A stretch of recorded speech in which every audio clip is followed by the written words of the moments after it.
Hello प्यारे बच्चों, आप सभी का बहुत बहुत स्वागत है फार्मेसी पॉइंट की इस क्लास में। HAP human anatomy and physiology का आज हम अंतिम चैप्टर करेंगे जो कि है आपका रिप्रोडक्टिव सिस्टम यानी कि जनन तंत्र। और ये हमारा चैप्टर नंबर 15 है, चैप्टर नंबर 15 है। तो इस चैप्टर को जो है हिंदी में कहा जाता है जनन तंत्र। ये जो है आपका चैप्टर है रिप्रोडक्टिव सिस्टम। और इस चैप्टर से सबसे पहले हम यहाँ पर पीवाईक्यू देख लेते हैं कि पीवाईक्यू जो है इस चैप्टर से क्या क्या पूछे गए हैं। ठीक है, तो ये आपका यहाँ पर पूरा सिलेबस होने वाला है जिसमें कि हमें मेल और फीमेल रिप्रोडक्टिव सिस्टम के बारे में पढ़ना है, मेंस्ट्रुएशन के बारे में पढ़ना है, स्पर्मेटोजेनेसिस और oogenesis के बारे में पढ़ना है, प्रेगनेंसी और पार्ट्यूरेशन क्या होता है इसके बारे में जो है हम इस चैप्टर में पढ़ेंगे। ठीक है, चलिए तो सबसे पहले जो है वो हम यहाँ पर पीवाईक्यू के बारे में बात कर लेते हैं कि BT UP D pharma exam में जो है इस चैप्टर से कौन कौन से क्वेश्चन पूछे गए हैं। तो बीटी यूपी 2022 में 1 नंबर का क्वेश्चन पूछा गया था,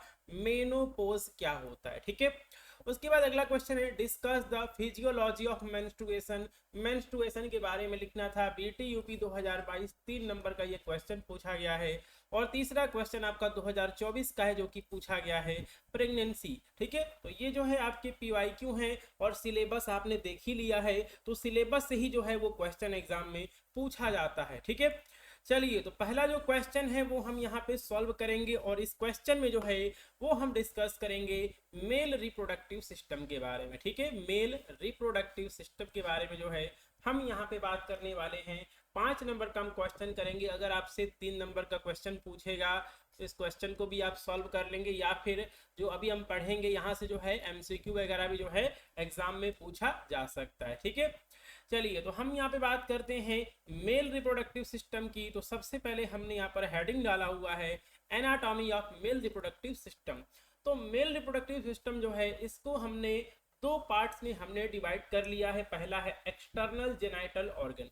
तो मेल रिप्रोडक्टिव सिस्टम जो है मुख्यतः 2 प्रकार के ऑर्गन से, अंगों से मिलकर बना होता है। और पहला जो है वो बच्चों हमारा यहाँ पर है एक्सटर्नल जेनाइटल ऑर्गन। ठीक है, एक्सटर्नल का मतलब क्या होता है? एक्सटर्नल का मतलब होता है बाहरी। ठीक है, तो बाहरी की बात करें तो सबसे पहले क्या है? सबसे पहले पीनिस है। तो यह जो है मस्कुलर ऑर्गन होता है जो कि सेक्सुअल इंटरकोर्स और यूरिन एक्सक्रीशन दोनों कार्यों में सहायक होता है और इसमें जो है यूरिथ्रा होकर गुजरती है। ठीक है, तो देखिए जो यहाँ पर पीनस है, लिंग है, ठीक है, ये क्या है? मस्कुलर ऑर्गन है जो कि सेक्सुअल इंटरकोर्स और यूरिन एक्सक्रीशन दोनों में जो है ये सहायक होता है और इसमें जो है यूरिथ्रा पास होती है। ठीक है, सेकंड है आपका स्क्रूटम। यह जो है एक सैक लाइक स्ट्रक्चर होता है, थैलीनुमा संरचना होती है जिसमें जो है टेस्टिस जो है स्थित रहते हैं। यह जो है शरीर के तापमान को नियंत्रित लगभग 2 से 3 डिग्री सेल्सियस जो है शरीर से कम तापमान रखता है ताकि जो है स्पर्म का फॉर्मेशन हो सके। ठीक है, तो जो यहाँ पर स्क्रूटम है ये हमारे बॉडी के बाहर क्यों होता है? ठीक है, मेल बॉडी के बाहर क्यों होता है? क्योंकि जो भी यहाँ पर टेस्टिस है उसको स्पर्म बनाने के लिए क्या चाहिए? टेम्परेचर कम चाहिए। ठीक है, तो ये टेम्परेचर को क्या करता है? कम करने का काम करता है। लगभग 2 से 3 डिग्री सेल्सियस जो है ये टेम्परेचर को कम रखता है टेस्टिस में ताकि जो है वो स्पर्म बन सके। ठीक है, चलिए बात करते हैं अगले स्ट्रक्चर की। तो यहाँ पे जो है आपको डायग्राम दिख रहा होगा बच्चों, ये जो है अंदर वाला हिस्सा क्या कहलाता है? टेस्टिस है। और जो आपको यहाँ पे बड़ा सा हिस्सा दिख रहा है इसे क्या बोलते हैं? इसको जो है हम स्क्रूटम बोलते हैं। यहाँ पे आपको पीनस दिखाई दे रहा है, इसमें क्या है? इसमें जो है आपको यूरिथ्रा दिखाई पड़ रहा है, यूरिनरी ब्लैडर है, सेमिनल वेसिकल है, प्रोस्टेट है, बल्बो यूरिथ्रल ग्लैंड है, यूरेटर यहाँ पर है जो कि यहाँ पर किडनी से आ रही है, वास डेफरेंस है, एपिडेडाइमस है, रीटी टेस्टिस है। ठीक है, टेस्टिकुलर लोब्यूल्स है। तो ये जो है पूरा यहाँ पे डायग्राम होने वाला है। चलिए अब बात करते हैं इंटरनल जेनाइटल ऑर्गन की। ठीक है, इंटरनल जेनाइटल ऑर्गन्स में क्या क्या है? पहला यहाँ पे दिया गया है टेस्टिस। पहला क्या दिया गया? टेस्टिस। तो ये बेसिकली क्या होती है? ग्लैंड्स होती हैं जो कि स्क्रोटम में स्थित होती हैं और ये जो है स्पर्म और टेस्टोस्टेरोन हार्मोन को बनाती हैं। ठीक है, तो टेस्टोस्टेरोन कौन सा हार्मोन होता है? इसको जो है मेल हार्मोन भी कहा जाता है। इसे जो है मेल हार्मोन भी कहा जाता है। टेस्टोस्टेरोन को जो है मेल हार्मोन भी जो है वो कहा जाता है। ठीक है, सेकंड है आपका एपिडिडिमिस। तो देखिए यहाँ पे जो है आपको क्या दिख रहा है? एपिडिडिमिस आपको दिख रहा है। ठीक है, जो कि आपको यहाँ पे स्ट्रक्चर में दिख रहा होगा, आप इसको जो है नेट पर भी सर्च कर सकते हैं। तो यह जो होता है टेस्टिस के ऊपर स्थित एक लंबी कॉइल्ड ट्यूब होती है जहां जो है स्पर्म जो होते हैं स्टोर रहते हैं और मैच्योर होते हैं। ठीक है, तीसरा है आपका वास डेफरेंस। वास डेफरेंस की बात करें तो यह जो होता है ये आपका निकलता है कहां से, एपिडिडिमिस से निकलता है और स्पर्म को जो है ये इजाकुलेटरी डक्ट तक पहुंचाता है। चौथा है सेमिनल वेसिकल। तो सेमिनल वेसिकल जो होता है सेमिनल फ्लूइड बनाता है जो कि स्पर्म को न्यूट्रिशन और मोटेलिटी देता है। पांचवा है प्रोस्टेट ग्लैंड। तो प्रोस्टेट ग्लैंड जो होता है सेमिनल फ्लूइड में कुछ द्रव मिलाता है जिससे जो है सीमन को जो है तरल रूप मिलता है। ठीक है, तो ये हमारे इंटरनल जेनिटल ऑर्गन्स हो गए मेल रिप्रोडक्टिव सिस्टम के। चलिए अगला है आपका बल्बो यूरिथ्रल ग्लैंड। इसको जो है काउपर ग्लैंड भी कहा जाता है। बल्बो यूरिथ्रल ग्लैंड को जो है काउपर ग्लैंड भी कहा जाता है। यह जो है पारदर्शी तरल बनाती है जो कि यूरिथ्रा को क्या करता है, चिकना और साफ रखता है। ठीक है, तो यहाँ पे पूरा डायग्राम जो है बच्चों आपको यहाँ पे दिख रहा है, जैसे कि स्क्रीन पे आप इस डायग्राम को जो है यहाँ पर देख पा रहे हैं। ठीक है, तो यहाँ पे क्या है, पीनस है, उसके अंदर आपको यूरिथ्रा दिख रहा है, ये वास डेफरेंस दिख रहा है, ये क्या है जो है आपका एपिडिडाइमस है, ये टेस्टिस है, ये ठीक है बाहर वाला हिस्सा क्या है, स्क्रूटम है, प्रोस्टेट ग्लैंड दिख पा रहा है आपको, सेमिनल वेसिकल यहाँ पे दिख रही है। ठीक है, चलिए तो यहाँ तक जो है हमने मेल रिप्रोडक्टिव सिस्टम के बारे में हमने डिस्कस कर लिया है। अब जो है हम यहाँ पर फीमेल रिप्रोडक्टिव सिस्टम के बारे में जो है हम यहाँ पर डिस्कस कर लेते हैं। Discuss about anatomy of female reproductive system. ठीक है, 5 नंबर का जो यहाँ पर क्वेश्चन है वो हम डिस्कस कर रहे हैं। इससे आप 3 नंबर का भी लिख सकते हैं, 1 नंबर का भी एमसीक्यू वगैरह जो है आप कर सकते हैं। ठीक है, तो जिस तरह मेल रिप्रोडक्टिव सिस्टम को हमने 2 भागों में बांटा था वैसे ही फीमेल रिप्रोडक्टिव सिस्टम को भी जो है 2 भागों में हमने क्लासिफाई कर लिया है, एक्सटर्नल और इंटरनल जेनाइटल ऑर्गन। ठीक है, चलिए सबसे पहले हम बात करते हैं एक्सटर्नल जेनाइटल ऑर्गन की। एक्सटर्नल जेनाइटल ऑर्गन के बारे में जो है वो हम सबसे पहले बात कर लेते हैं, एक्सटर्नल जेनाइटल ऑर्गन। ठीक है, तो देखिए एक्सटर्नल जेनाइटल ऑर्गन को जो है, एक्सटर्नल जेनाइटल ऑर्गन को जो है इसको वल्वा कहा जाता है। क्या कहा जाता है, एक्सटर्नल जेनाइटल ऑर्गन यानी कि जो बाहर से दिखता है, बाहरी सब से क्या कहते हैं, वल्वा कहते हैं। ठीक है, इन्हें जो है वल्वा कहा जाता है जो कि वेजाइना के बाहरी भाग में स्थित होते हैं। ठीक है, मॉन्स प्यूबिस जो है एक फैटी टिश्यू होता है जो कि प्यूबिक बोन को कवर करता है। ठीक है, लेबिया मेजोरा जो होता है होठ लाइक स्ट्रक्चर होता है, लिप्स के जैसा स्ट्रक्चर होता है जो कि वल्वा को क्या करता है, कवर करता है। ठीक है, लेबिया माइनोरा जो होता है, लेबिया मेजोरा के अंदर छोटी पतली स्किन की फोल्ड्स होती हैं, परतें होती हैं।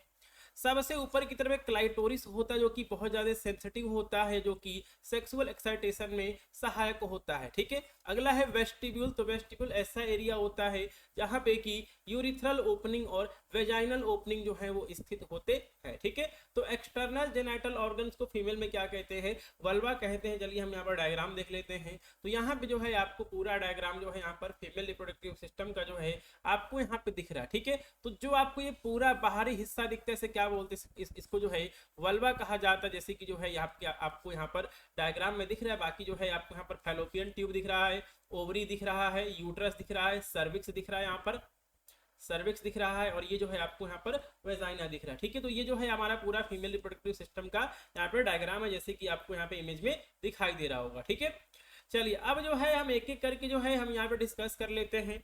तो सबसे पहले जो है हम बात करेंगे इंटरनल जेनाइटल ऑर्गन्स की। ठीक है, इंटरनल जेनाइटल ऑर्गन्स की जो है वो हम यहाँ पे सबसे पहले बात करेंगे।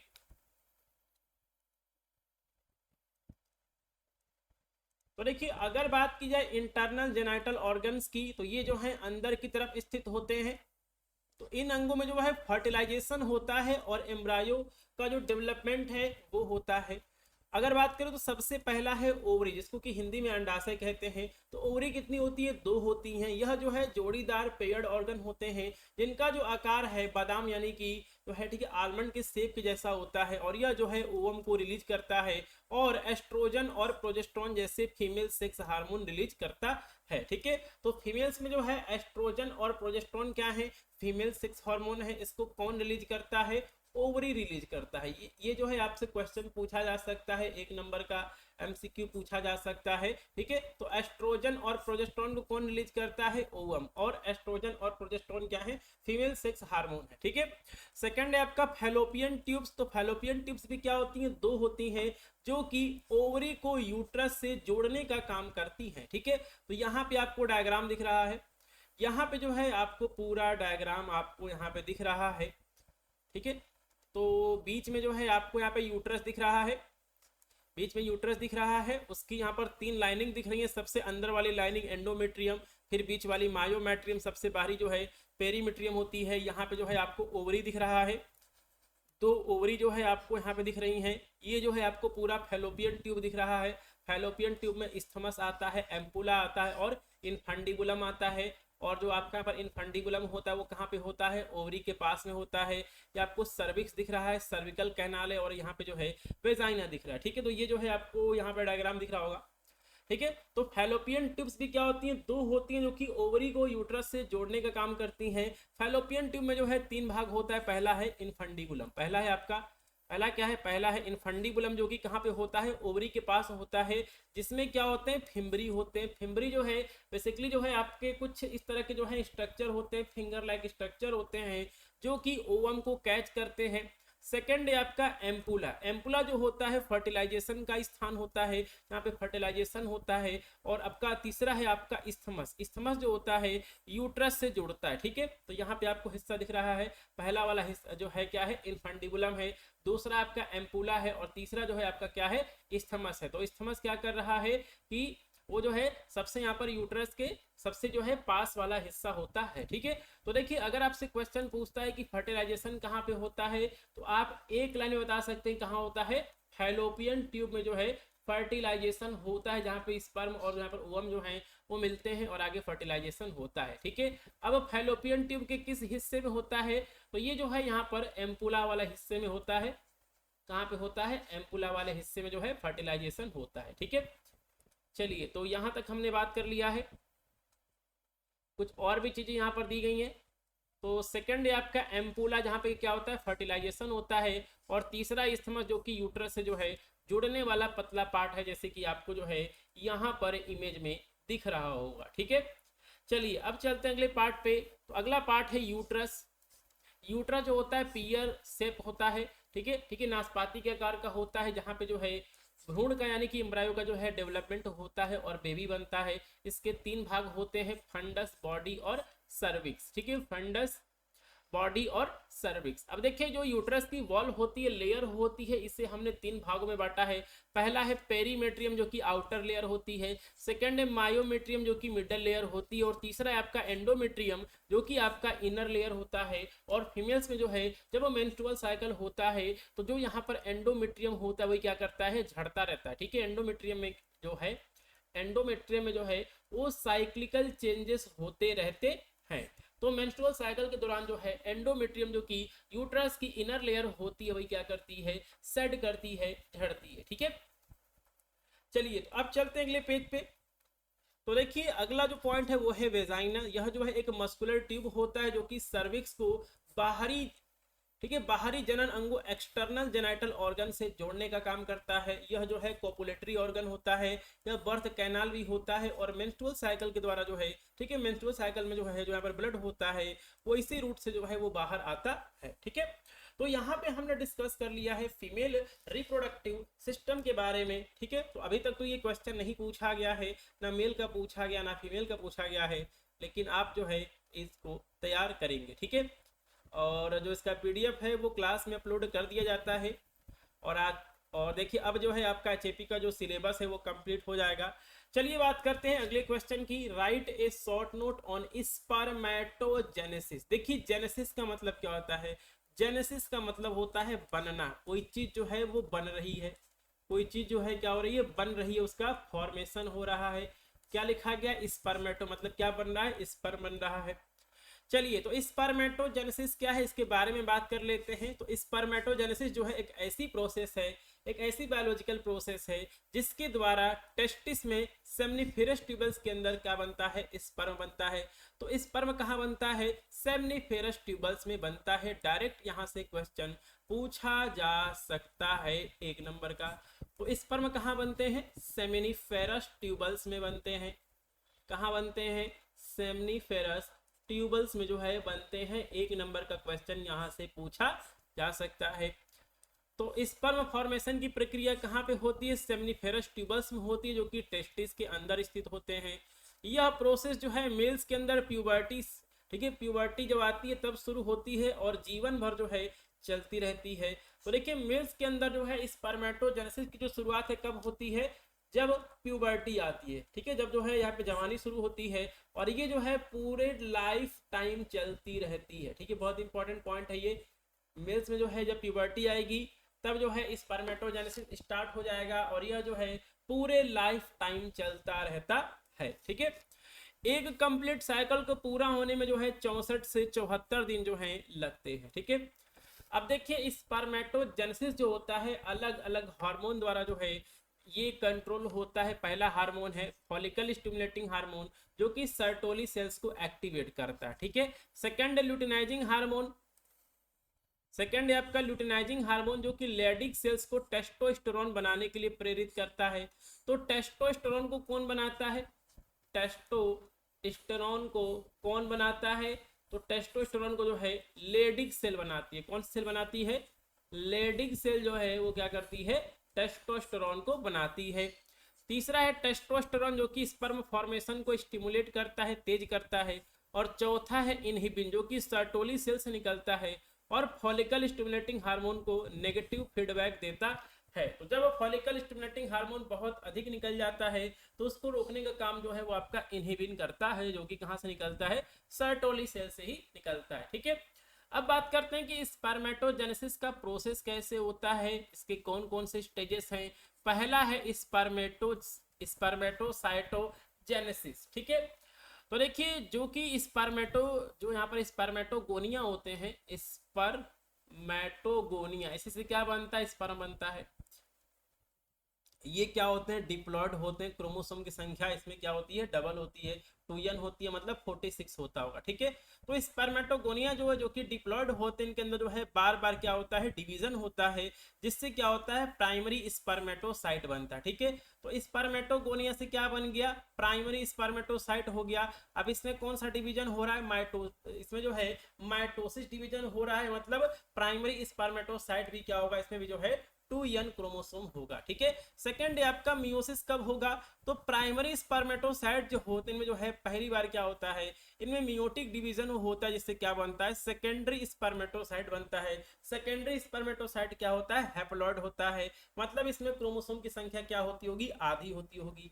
उसके बाद सेकेंडरी स्पर्मेटोसाइट जो है दूसरी बार मियोटिक डिवीजन करता है, जिससे जो है 4 क्या बनता है, स्पर्मेटिड बनता है। स्पर्मेटिड क्या होता है, हैप्लॉइड होता है। ठीक है, तो जहां पर n लिखा है वो क्या है, हैप्लॉइड है, जहां पे 2n लिखा है वहां पे क्या है, वो जो है आपका डिप्लॉइड है। अगला है आपका स्पर्मियोजेनेसिस, तो जो आपका स्पर्मेटिड होता है, जो कि क्या होता है, हैप्लॉइड होता है, वो मैच्योर होकर क्या बनाएगा, स्पर्मेटोजोआ बनाएगा, स्पर्म बनाएगा। स्पर्मी क्या होता है, हैप्लॉइड होता है। अगला प्रोसेस है स्पर्मिएशन, तो इसका लास्ट स्टेप होता है, इसमें क्या होता है कि जो मैच्योर स्पर्म होता है वो सर्टोली सेल से बाहर निकलकर सेमनीफेरस ट्यूबल्स के ल्यूमन में जो है वो एंटर कर जाता है। ठीक है, तो ये यहाँ पर पूरा यहाँ पर प्रोसेस होता है स्पर्मेटोजेनेसिस का। अब थोड़ा सा हम बात कर लेते हैं स्पर्म के स्ट्रक्चर की। तो यहाँ पे आपको डायग्राम दिख रहा होगा, ये जो है आपको यहाँ पे डायग्राम दिख रहा होगा स्पर्म सेल का। चलिए, तो सबसे पहला जो हिस्सा है वो है हेड। इसमें जो है न्यूक्लियस और एक्रोसोम होता है। एक्रोसोम जो होता है वो आपका एंजाइम जैसे कि हाइलुरोनिडेज जो होते हैं, जो कि ओवम को भेदने में क्या करते हैं, मदद करते हैं। ठीक है, सेकंड है मिडल पीस, इसमें माइटोकॉन्ड्रिया होता है, जो कि एटीपी बनाता है, जिससे जो है स्पर्म को एनर्जी मिलती है। और तीसरा है टेल, यह जो होता है स्पर्म को जो है मोटिलिटी प्रदान करता है। ठीक है, तो ये भी जो है आप तैयार कर लेंगे। यहाँ पे जो है आपको स्ट्रक्चर दिख रहा है, यहाँ पे क्या है, हेड है, हेड में आपको एक्रोसोम और न्यूक्लियस देखने को मिल रहा है। बॉडी में जो है हमें क्या, माइटोकॉन्ड्रिया देखने को मिल रहा है। चलिए अब बात करते हैं oogenesis के बारे में। ठीक है, तो इसमें बेसिकली क्या होता है कि फीमेल्स के अंदर क्या बनता है, ओवम बनता है। इस प्रोसेस के द्वारा क्या बनता है, ओवम बनता है। तो oogenesis भी क्या है, एक बायोलॉजिकल प्रोसेस है जिसमें फीमेल्स की ओवरी में जो है ओवा का फॉर्मेशन होता है और यह प्रक्रिया जो है प्यूबर्टी से लेके मेनोपॉज तक चलती रहती है। ठीक है, मेनोपॉज क्या है इसके बारे में जो है हम बात करेंगे अभी। ठीक है, तो क्या लिखा गया, oogenesis जो है इसकी जो प्रक्रिया है वो एम्ब्रायोनिक स्टेज से शुरू हो जाती है। ठीक है, तो देखिए मेल्स के अंदर क्या है कि स्पर्मेटोजेनेसिस की जो प्रक्रिया है वो प्यूबर्टी से शुरू होती है, लेकिन फीमेल्स में क्या है कि ये जो है एम्ब्रायोनिक स्टेज से ही जो है वो शुरू हो जाती है। मतलब जब कोई फीमेल जो है यूट्रस में रहती है, अपने माँ के गर्भ में रहती है, तभी से जो है इसकी जो प्रक्रिया है oogenesis की वो स्टार्ट हो जाती है। तो यहाँ पे जो है आपको एक डायग्राम दिख रहा होगा। चलिए तो अब बात करते हैं कि इसमें जो है कौन कौन से स्टेजेस होते हैं। पहला है मल्टीप्लिकेशन, सेकंड है ग्रोथ और तीसरा है मैचुरेशन फेज। ये जो है 3 स्टेज होते हैं। ठीक है, चलिए बात करते हैं मल्टीप्लिकेशन फेज की। तो इस फेज में जो है एम्ब्रायो की ओवरी में जो है प्राइमोडियल जर्म सेल से उगोनिया बनते हैं। ये उगोनिया जो होते हैं माइटोटिक डिवीजन द्वारा तेजी से विभाजित होते हैं और ये जो है प्राइमरी oocyte में जो है बदल जाती है। ठीक है, तो ये प्रोसेस कब होता है, जब कोई फीमेल जो होती है अपने ठीक है माँ के गर्भ में होती है। ठीक है, जब उसका जन्म नहीं हुआ होता है तभी जो है ये प्रोसेस शुरू हो जाता है। तो मल्टीप्लिकेशन फेज में क्या है कि जो यहाँ पर फीमेल एम्ब्रायो के ओवरी होता है उसके अंदर प्राइमोडियल जर्म सेल्स होती हैं, वो क्या बनाती हैं, उगोनिया बनाती हैं। ये उगोनिया जो होते हैं माइटोटिक डिवीजन द्वारा डिवाइड होते हैं और प्राइमरी oocytes में ये बदल जाते हैं। ठीक है, सेकंड है आपका ग्रोथ फेज। इस फेज में क्या होता है कि जो यहाँ पर प्राइमरी oocyte होता है उसका आकार बढ़ता है, शेप बढ़ता है। इसमें जो है न्यूट्रिएंट मटेरियल और दूसरे सेल ऑर्गेनेली जो होते हैं वो बन जाते हैं। प्राइमरी oocyte जो होता है मियोसिस फर्स्ट के प्रोफेज 1 के डिप्लोटिन स्टेज में चला जाता है और वहीं जाकर रुक जाता है और यह तब तक रुका रहता है जब तक जो है फीमेल्स के अंदर जो है वो प्यूबर्टी नहीं आ जाती है। ठीक है, आपका लास्ट फेज है आपका मैचुरेशन फेज। इसमें क्या होता है कि फीमेल्स के अंदर जो है जब वो जो है प्यूबर्टी में आती हैं उसके बाद जो है प्राइमरी oocyte जो होता है वो मियोसिस 1 को कंप्लीट करता है और जब ये कंप्लीट करता है तो 2 असमान आकार अनइक्वल शेप की सेल्स बनती हैं जिसे, ठीक है, जो इसमें जो है 2 असमान आकार अनइक्वल शेप की जो है सेल्स बनती हैं जिसमें कि पहला आपका होता है सेकेंडरी oocyte और एक आपका होता है पोलर बॉडी। सेकेंडरी oocyte जो होता है मियोसिस 2 को स्टार्ट करता है लेकिन मेटाफेज सेकेंड पर आकर रुक जाता है और जब फर्टिलाइजेशन होता है तो मियोसिस 2 कंप्लीट होता है जिससे कि एक ओवम और एक जो है पोलर बॉडी जो है बनता है। ठीक है, तो ये जो है पूरा यहाँ पर oogenesis का प्रोसेस था कि ओवम जो है वो फीमेल्स में कैसे बनता है। ठीक है, चलिए बात करते हैं अगले क्वेश्चन की जो कि यहाँ पर PYQ है। ये क्वेश्चन जो है हमारा क्या है, PYQ है, पूछा जा चुका है। Right A short note on pregnancy. Pregnancy क्या है इसके बारे में जो है हम बात करेंगे। तो देखिए प्रेगनेंसी ऐसी अवस्था है जिसमें कि जो फर्टिलाइज एग होता है, फर्टिलाइज एग जो होता है वो फीमेल्स के यूट्रस में विकसित होता है और लगभग 9 महीने में जो है वो शिशु बन जाता है, इन्फेंट बन जाता है। और यह स्थिति जो है तब शुरू होती है जब स्पर्म और ओवम जो है वो मिलते हैं और फर्टिलाइजेशन यानी कि निषेचन जो है वो होता है। ठीक है, अब देखिए प्रेगनेंसी के कौन कौन से फेजेस होते हैं इसके बारे में जो हम बात कर लेते हैं। पहला है ओव्यूलेशन। ठीक है, इस फेज में क्या होता है, इस वाले फेज में क्या होता है कि फीमेल्स की ओवरी से जो है, ठीक है, प्रत्येक महीने सेकेंडरी oocyte यानी कि ओवम निकलता है। सेकेंड है फर्टिलाइजेशन। तो यदि स्पर्म जो है, ठीक है, यहाँ पर फीमेल्स के फैलोपियन ट्यूब्स में पहुंचता है और एम्पुलरी इस्थमिक जंक्शन पर क्या होता है, फर्टिलाइजेशन होता है और फर्टिलाइजेशन से क्या बन जाएगा, जाइगोट बन जाएगा। तीसरा स्टेप है क्लीवेज। तो जो यहाँ पे जाइगोट होता है उसमें क्या होता है, बार बार जो है माइटोटिक डिवीजन होता है जिसकी वजह से जो है क्या बनता है, ठीक है, जिसकी वजह से क्या बनता है, मोरूला बनता है और यही जो है आगे चल के ब्लास्टुला बनाता है। ठीक है, लगभग 7 दिन बाद जो है ब्लास्टोसिस्ट होता है, यूट्रस की एंडोमेट्रियम में जाके इम्प्लांट हो जाता है, लग जाता है। ठीक है, अब देखिए जो प्रेगनेंसी है इसको जो है 3 ट्राइमेस्टर में जो है इसको बांटा गया है। पहला है फर्स्ट ट्राइमेस्टर, ये जो है आपका 1 से लेके 12 वीक, ठीक है, 1 से लेके 12 वीक तक का समय होता है। ठीक है, इसमें क्या होता है, ऑर्गेनोजेनेसिस होता है, मतलब क्या बनते हैं, ऑर्गन बनते हैं। जो एम्ब्रायो होता है उसका हार्टबीट क्या होता है, शुरू हो जाता है। आपका है सेकेंड ट्राइमेस्टर जो कि 13 वीक से लेके 26 वीक्स तक चलता है। इसमें जो है एम्ब्रायो की मूवमेंट महसूस होती है, बच्चा जो है वो पैर हाथ मारने लगता है, चेहरे और शरीर का विकास होता है।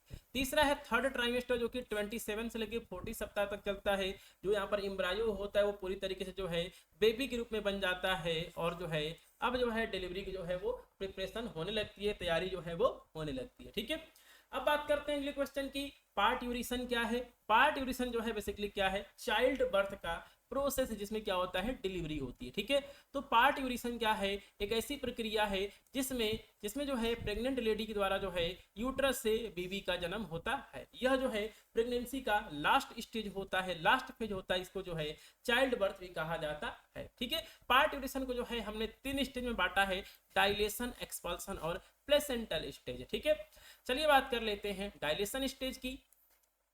इसमें क्या होता है, इस फेज में जो है सर्विक्स जो होता है वो धीरे धीरे खुलने लगता है और यूट्राइन कॉन्ट्रैक्शन की शुरुआत से लेकर सर्विक्स के पूरी तरीके तक, ठीक है, सर्विक्स के पूरी तरीके तक, ठीक है, पूरी तरीके से जो है खुलने तक जो है यह फेज चलता है और यह फेज जो है सबसे लंबा होता है। ठीक है, सेकंड है आपका एक्सपल्सन स्टेज।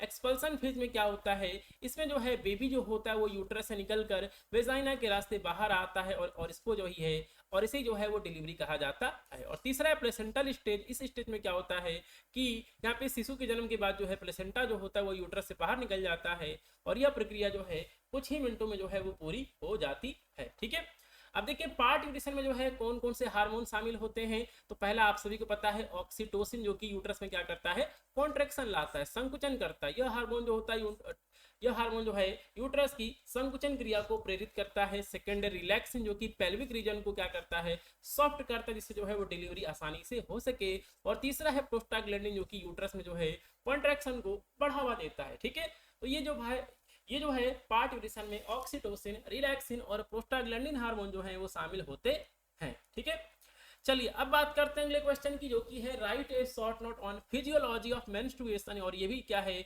आपका पीवाईक्यू क्वेश्चन है, प्रीवियस ईयर का क्वेश्चन है, जो कि एग्जाम में ऑलरेडी पूछा जा चुका है। ठीक है, चलिए बात करते हैं मेंस्ट्रुएशन की।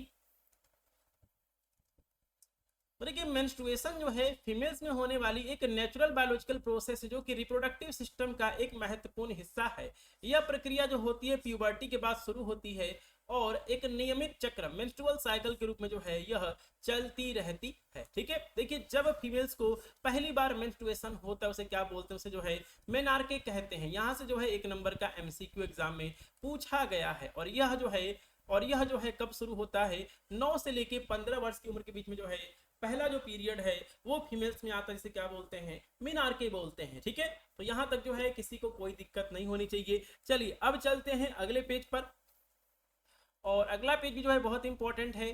तो देखिए जब फीमेल्स की जो है मेंस्ट्रुअल साइकिल, जो यहाँ पर पीरियड्स हैं, हमेशा के लिए बंद हो जाते उसे क्या बोलते हैं, उसे बोलते हैं मेनोपॉज। और यह प्रोसेस जो है आमतौर पर 45 से लेकर 55 वर्ष की उम्र के बीच में होती है और इसको जो है रिप्रोडक्टिव साइकिल का जो है अंतिम स्टेज कहा जाता है। ठीक है, तो चलिए अब जो है इसके फेजेस के बारे में बात कर लेते हैं।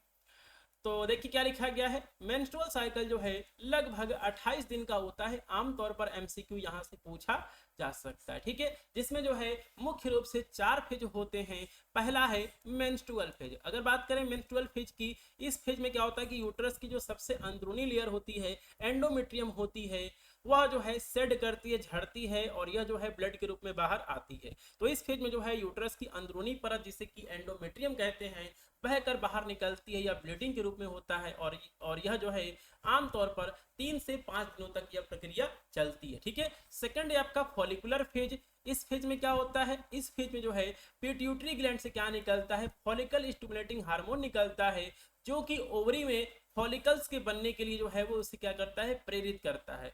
और इस फेज में क्या होता है कि एंडोमेट्रियम जो होता है वो दोबारा से बनना शुरू हो जाता है। ठीक है, तीसरा है आपका ओव्यूलेशन फेज। इस फेज में क्या होता है, यह फेज जो होता है लगभग 14वें दिन होता है। इसमें क्या होता है कि जो आपके यहाँ पर LH है, लुटिनाइजिंग हार्मोन है, उसके इफेक्ट से जो है मैच्योर फॉलिकल फटता है और जो ओवम होता है वो क्या निकलता है, ओरी से बाहर निकलता है, इसे क्या कहते हैं, ओव्यूलेशन कहते हैं। ठीक है, और चौथा फेज है आपका लूटियल फेज। लूटियल फेज में क्या होता है कि जो यहाँ पर लूटियल फेज में क्या है कि जो यहाँ पर ओव्यूलेशन के बाद फॉलिकल जो बना था वो कार्पस ल्यूटियम में बदल जाता है और प्रोजेस्टेरोन हार्मोन का सिक्रीशन करने लगता है। यह हार्मोन जो होता है एंडोमेट्रियम को मोटा करेगा और शिशु के लिए तैयार करता है, और यदि फर्टिलाइजेशन नहीं होता है तो कार्पस ल्यूटियम जो है वो नष्ट हो जाता है और मेंस्ट्रुएशन जो है वो दोबारा से शुरू हो जाती है। ठीक है, तो ये जो है यहाँ पर मेंस्ट्रुएशन का पूरा प्रोसेस है। तो ये जो क्वेश्चन है आपका पीवाईक्यू है, तो जितने भी पीवाईक्यू हैं वो मैंने आपको करा दिए हैं, और साथ में जो आपका सिलेबस है, सिलेबस से और कौन कौन से क्वेश्चन पूछे जा सकते हैं उनको भी जो है मैंने आपको यहाँ पर करा दिया है। तो इसी के साथ में जो आपका यहाँ पर एचएपी का सिलेबस है वो यहाँ पर कंप्लीट हो जाएगा। सभी क्वेश्चन को आप खुद से लिखिए, लिखने से जो है आपका नोट्स तैयार हो जाएगा। एग्जाम से पहले जो है आप अपनी कॉपी को देखकर जो अपना रिवीजन है आप उसको कर पाएंगे। साथ में जो आपकी प्रीवियस ईयर के क्वेश्चन पेपर हैं आप उनको जरूर से सॉल्व करें। ठीक है, तो आज से जो है आपका एचएपी का जो सिलेबस है वो कंप्लीट हो गया है। बाकी का जो आपके सब्जेक्ट हैं उनको भी जो है बहुत जल्द कंप्लीट कर दिया जाएगा। तो चलिए मिलते हैं किसी और क्लास में। जय हिंद।